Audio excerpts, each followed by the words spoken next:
SER Podcast. Hola, soy Ángeles Barceló. Estás escuchando Las 7 de Hoy por Hoy, un podcast diario de actualidad para estar informado en menos de 20 minutos. Escucha el episodio de hoy.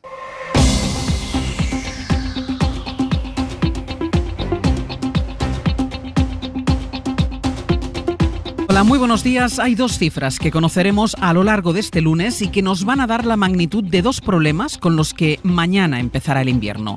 El más relevante es la crisis sanitaria, con una pandemia que va sumando contagios, según confirmará el dato que de esta tarde el Ministerio de Sanidad y que anticipan ya los que han ofrecido las comunidades. Con esas cifras, las autonomías y el Gobierno prepararán la conferencia de presidentes del miércoles en la que decidirán si las restricciones se quedan en el pasaporte COVID o si en puertas de la Nochebuena se atreven a dar un paso más allá. Y la otra crisis es la energética, porque el cambio de estación lo vamos a hacer con la electricidad en máximos. No es que supere el megavatio hora los 300 euros, es que hoy va a estar en los 339, casi 340 euros. Va a llegar a ponerse en 375 a las 8 de la tarde. José Luis Astre, hola. Hola, buenos días. Aunque si empezamos el relato del día por lo más reciente está en Chile.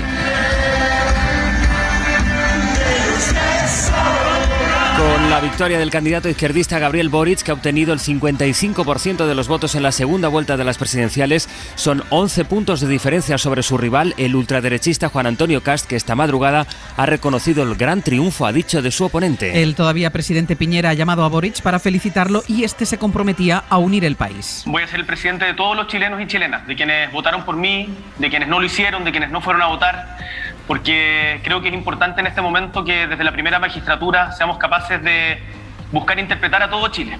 Boric confirma a Bayo el giro a la izquierda de Chile. Su victoria, con más del 55% de los votos, marca un cambio de rumbo para el país y sobre todo confirma el salto generacional que se ha producido en la política chilena en los últimos 2 años, el que protagonizan millones de jóvenes que no sufrieron directamente la dictadura de Pinochet, pero que sí que ven cómo su futuro está hipotecado, no pueden pagar sus estudios y ven privatizada su sanidad. Con solo 35 años, Gabriel Boric abandera esa nueva generación que protagonizaba las protestas de 2019 y que confía en refundar el país con la redacción de una nueva constitución. Presidente, mucho que hacer en este proceso de transición, que sea de manera limpia. Anoche, como marca la tradición chilena, el presidente electo habló con el actual mandatario, con Sebastián Piñera, quien le recordó que su principal misión será la de unir a Chile y que no se ahorró este consejo para el próximo mandatario. Sáquese una foto cuando entra la moneda y sáquese una cuando salga para que vea que este es un trabajo duro y difícil, pero que vale la pena y es maravilloso. La victoria de Boric ha sido saludada por toda la izquierda latinoamericana, que confía en completar el próximo año un giro político continental con las elecciones en Brasil y Colombia.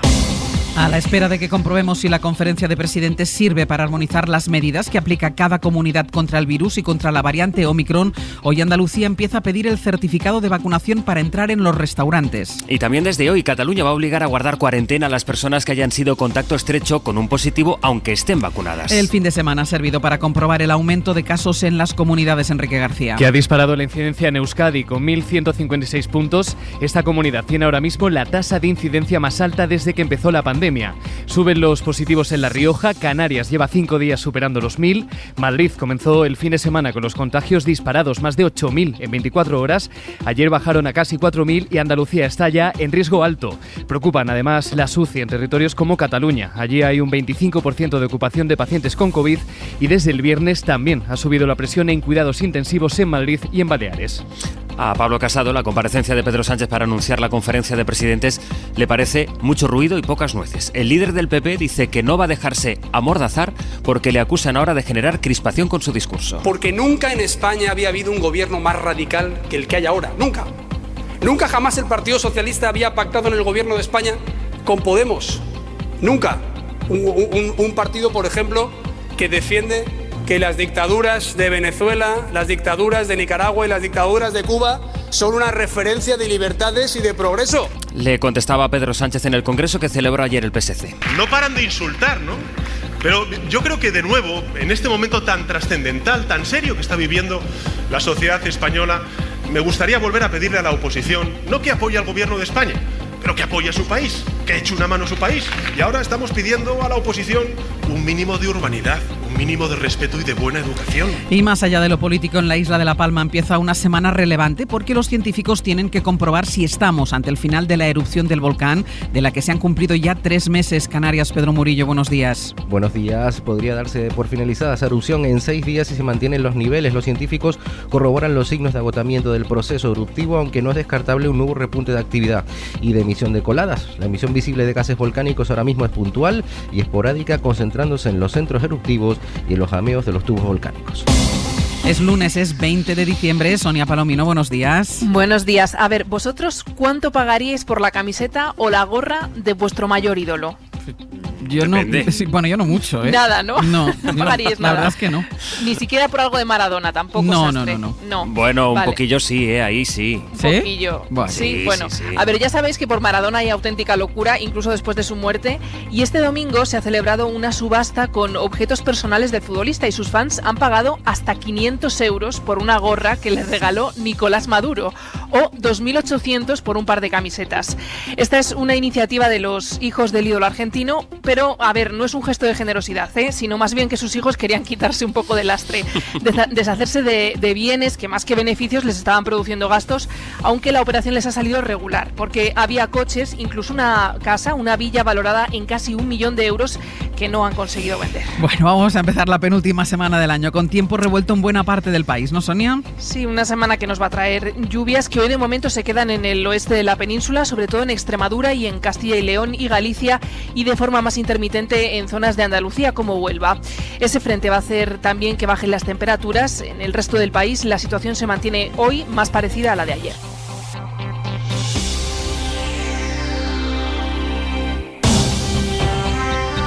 Las 7 de Hoy por Hoy. Ser Podcast.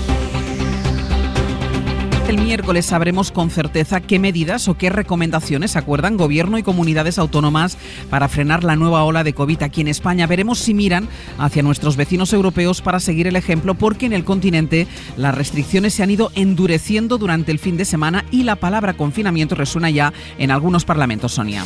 Empezando por Países Bajos, donde más que resonar es un hecho ya desde este domingo. Hasta el 14 de enero estará cerrada toda la actividad no esencial, un extremo que de momento descartan en países como Alemania, donde este fin de semana ha habido manifestaciones en varias ciudades contra el pasaporte COVID y la vacunación obligatoria. Este sonido es de Nuremberg. El gobierno alemán, que además de las restricciones dentro del país, empieza a poner barreras al exterior. Desde hoy endurece las condiciones de acceso a los ciudadanos británicos, a los que impone una cuarentena de 2 semanas si quieren entrar al país. Una medida que en la práctica hace que casi cualquier viajero de Reino Unido se piense muy mucho viajar a Alemania. Corresponsal en Berlín, Carmen Viñas. Solo los alemanes y los residentes en Alemania podrán entrar en el país desde el Reino Unido. Los viajeros deben acreditar además una prueba PCR negativa antes de la salida y someterse a una cuarentena de 14 días, también las personas vacunadas y recuperadas. La cuarentena no podrá cortarse con una prueba negativa.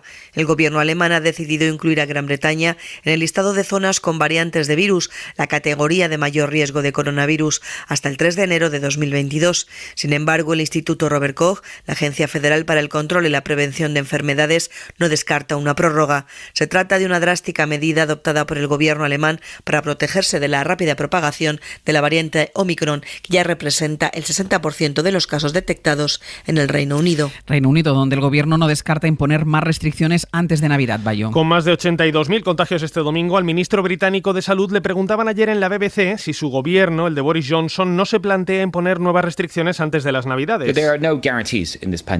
En esta pandemia no hay garantías de nada, debemos contemplar todas las opciones, respondía Sajid Javid. Los contagios en el Reino Unido han subido un 52% en una semana. En Francia, donde ayer registraban más de 48.000 positivos, el gobierno tampoco descarta tomar nuevas medidas para frenar la pandemia. La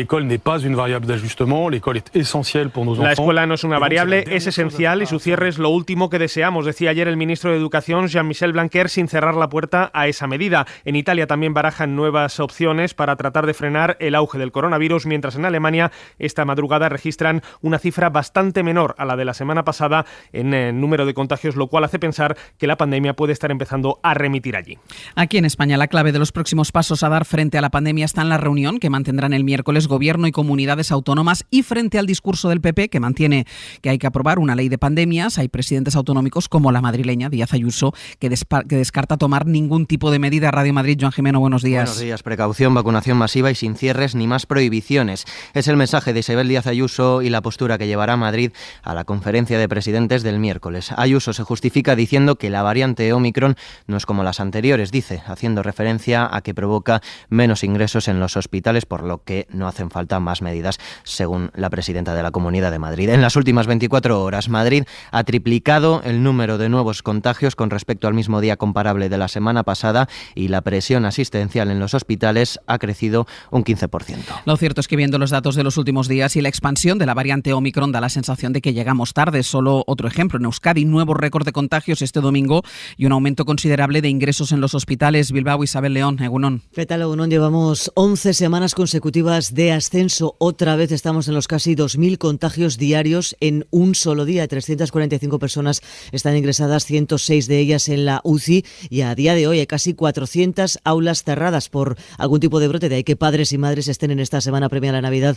valorando si llevar a sus hijos al colegio o no. Se están abriendo más camas en los hospitales de cara a lo que pueda venir, a que esta ola con más contagios se siga expandiendo en Euskadi. Ayer la consejera Sagardui, la consejera de Salud, nos decía: la tasa de ingresos de no vacunados es de un 48,12.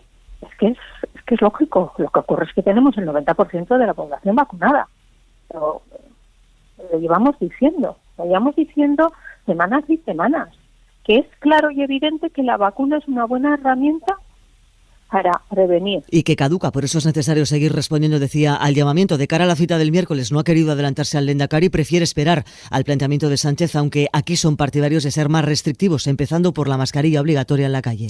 A la espera de lo que pueda salir de la reunión con el Gobierno el miércoles, las comunidades siguen avanzando por su cuenta en la imposición de medidas. Cataluña se convertirá esta semana en la primera región en la que los contactos estrechos tendrán también que hacer cuarentena, aunque estén vacunados. Radio Barcelona, Sergi López, buen día. Buen día. Hasta ahora solo debían vacunarse aquellos contactos estrechos de contagiados con la variante Omicron, pero ante el avance de la cifra de afectados por COVID, la Generalitat anunciará esta mañana que cualquier contacto estrecho de un positivo deberá aislarse, sea la variante que sea. Las cifras se han disparado durante la última semana, muchos días, con más de 6.000 nuevos contagiados y con la UCI ya superando los 300 ingresados, que es la cifra que la Generalitat considera que empieza a complicar la gestión de la pandemia. En Andalucía, desde esta medianoche hay que estar vacunado para entrar en cualquier lugar de ocio y hostelería. Sí, porque en la puerta nos pedirán el pasaporte COVID, que va a estar en vigor de momento hasta el 15 de enero. Andalucía, por cierto, donde desde hoy, en pleno repunte de contagios y en medio de esta nueva ola, cierran la mayoría de sus centros de salud por las tardes.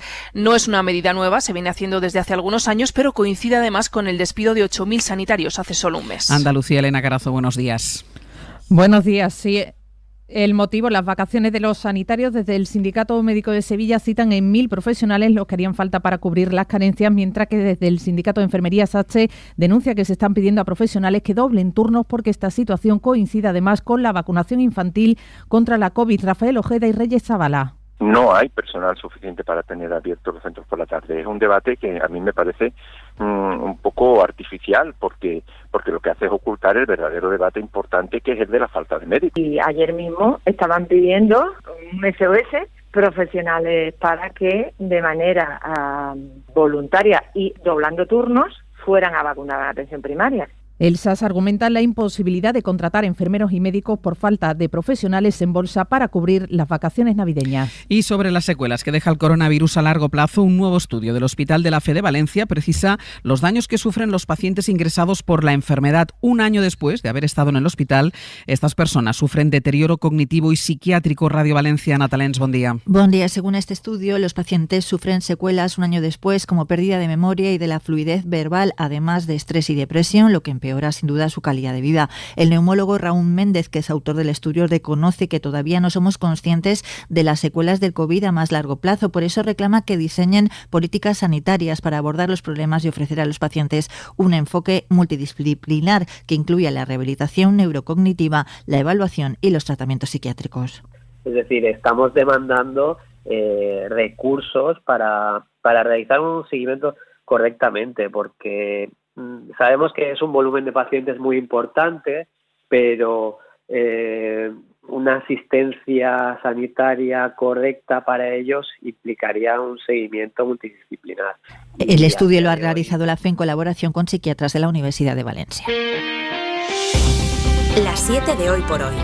Ser Podcast. Este lunes se cumplen 2 años de este momento. The eyes to the right were 358.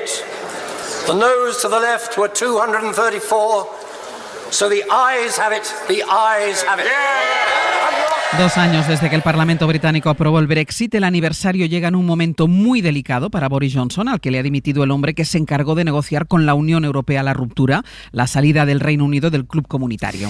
Es David Frost, que ha decidido marcharse por sus discrepancias con Johnson en las medidas para luchar contra el COVID. El sector más ultra del Partido Conservador acusa a Johnson de no haber cumplido con las promesas de reforma radicales para la economía. En su carta dejaba clara la senda por la que, según su criterio, debería ir el país: bajos impuestos y una economía emprendedora.